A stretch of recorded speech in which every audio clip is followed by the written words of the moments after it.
ever want to create and you want to make something, but you don't know what to do because there's so many options, and you want to play with color, but you want to relax and you want to enjoy the creative experience? I know, right? Me too. You want to have a creative experience that's relaxing and enjoyable, but what do? I have just the thing for you. Color swatching. Color swatching. Color swatching. Color swatching. Today, I'm showing you some extremely easy stamps to carve, but we're not carving stamps. I'm just going to show you the stamps that I carved. And this stamp is, these stamps, because I carved several, are really a great tool for using when you want to swatch colors, you want to explore, or you need a tool to use for a color guide, or you want to reference all of the colors that you have in a certain palette or a certain collection. Using a color swatch stamp is a great idea. So I'm going to show you how. So you may be saying, well, I don't have a stamp to carve. I don't have any carving materials. I don't even have a hand-carved stamp, but I kind of want to try this idea. I have a tip for you. And if you stay to the end of the video, you're going to love this idea because it's super easy and it's probably with items that you have around the house already. Color swatching is very popular right now, and I think that's for several reasons.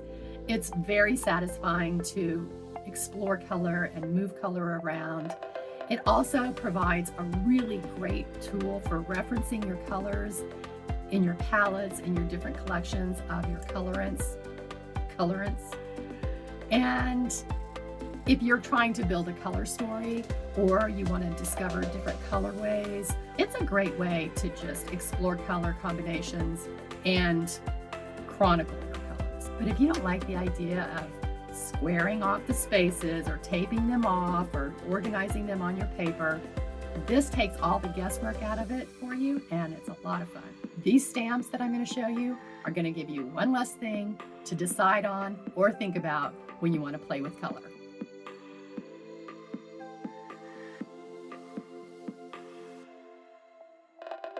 So it all started years ago when I bought this stamp, gosh, back at the turn of the century. And as you can see, it's just a square. It had lots of uses. Don't ask why I bought it, but at the time it wasn't specifically for this. But I ended up using it as a color swatch stamp that I used lots of different ways in my color journal, and I enjoyed using it a lot. Let's see here. But then I decided I wanted to make my own. So I pulled out my sheets of rubber material and I started making a basic circle, a basic rectangle, and a square. So I thought they would be perfect for color swatching, and I first started with the circle. And when I first carved the circle, it was a little rough, and I wanted to experiment with how it would look if it had a little extra in it or extra interior line. And then I just decided to take it just down to the simple circle, which isn't perfect, and I like it like that because as you stamp them out, you can kind of turn the stamp and it gives a real organic movement to it. And that was the second one. The first one was this rectangle. And when I first carved the rectangle, I had a shadow on opposite corners. And then I decided, after using some whiteout tape here, to see what it would look like with just one little corner shadow. And I decided to go ahead and remove one. And so that's what I did here. Very happy with them. Very simple. Very simple. Started having a lot of fun with these guys. This one needs to be filled in. Here I did them with my blank index cards, which I use all the time for exploration and studies and ideas. And then I did it on a piece of cotton watercolor paper. Not the best watercolor paper. I think it's more used for letterpress, but I tried it there with my watercolor crayons.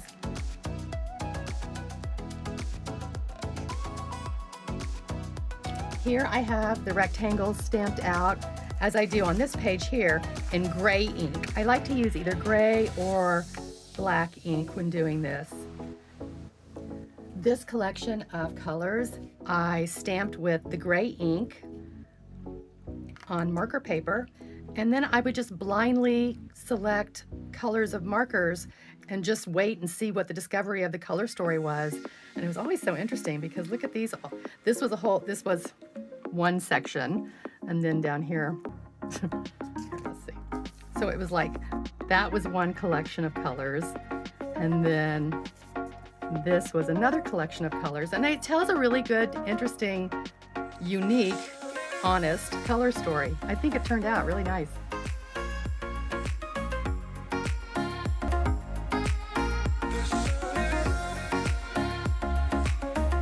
And of course, I just started playing with watercolors. On these, I used the black ink.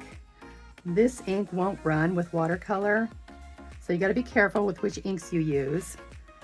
And then I did this square that I carved here. And now I have a page here waiting to be filled in. And then I did this one, kind of weird, kind of funky. I don't know what I was doing. I was just playing, and I loved that process.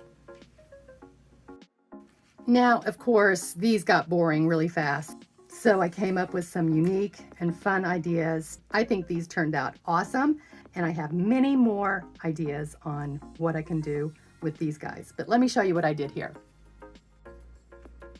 So with these stamps, I added a little bit of detail. This is so simple. You could do this. Just sketch out a design of a paint tube or a paint bucket and put a little detail in here around the neck or the cap, and then here on the interior of the corners of the bucket. And be sure to leave the opening of the bucket open so you can feel the paint all the way. But it looks really awesome, and it's a blast to do. Let me show you what I created. It's a great way to explore one specific hue that you want to kind of see what you have. Maybe you take all of your reds and play with them and see how they mix with each other and see what different hues you can come up with. This is gouache. It's really heavy on the paint bucket, but it's fun, and I like that. I enjoyed that one. More watercolor. You know, you can mix and match and play with them and just explore. And it's very likely that you're going to see more of color swatches with different subjects from me, because I have many more ideas. Okay, so if you're wondering what I have going on here, these stamps are adhered to this acrylic block with Zig 2-way glue, and it's repositionable after it dries. So I just coat it on the back thoroughly, let it dry, and then you can stick it onto like a gift card as a handle or an acrylic mount. But I store them on this page protector that has a good solid cardstock inside that will kind of hold it and makes it very convenient. Okay, here is your hack for making swatches that don't require a hand-carved stamp. So all you're going to need is, you should have an eraser around your house, and this one has even got nicks in it, but I'm going to show you how to use your Inkpad. And if you don't have an Inkpad, that's okay. I've got another solution for you. But first we're going to show you how to use it with the Inkpad, and you're just going to go on the corner edge all the way around your block.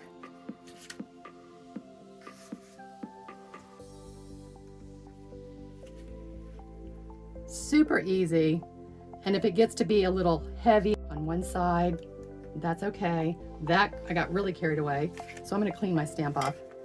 I'm going to wipe it off, and I'm going to try it again. I'm going to be a little bit more controlled. And it's going to take some practice, but don't expect perfection, because that's no fun.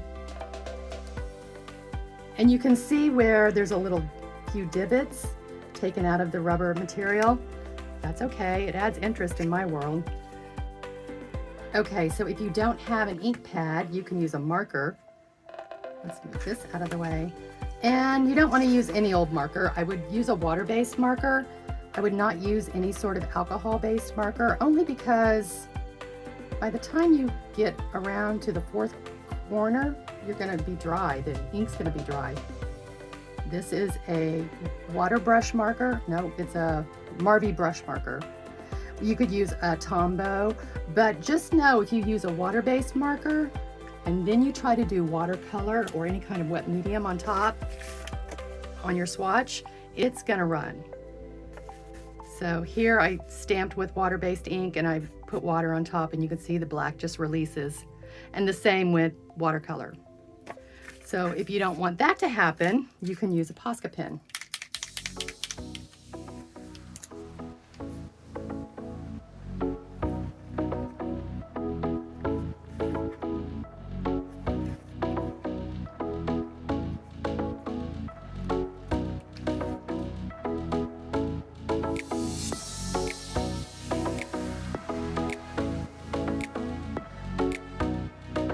And just let it be loose and casual.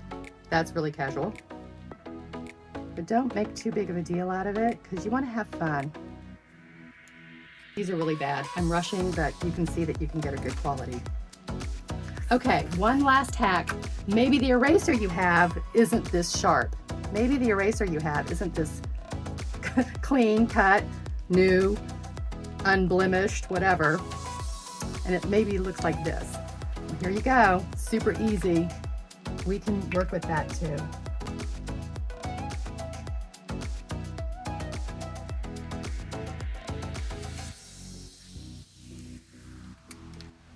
Right? That works.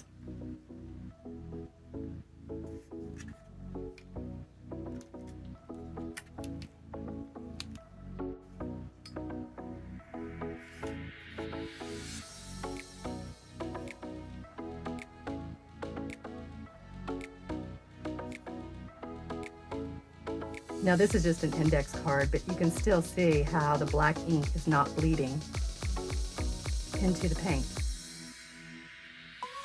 Whereas here, the marker, it is. This was the marker, this was the Posca pen. So if you don't want your colors to run, use a Posca pen.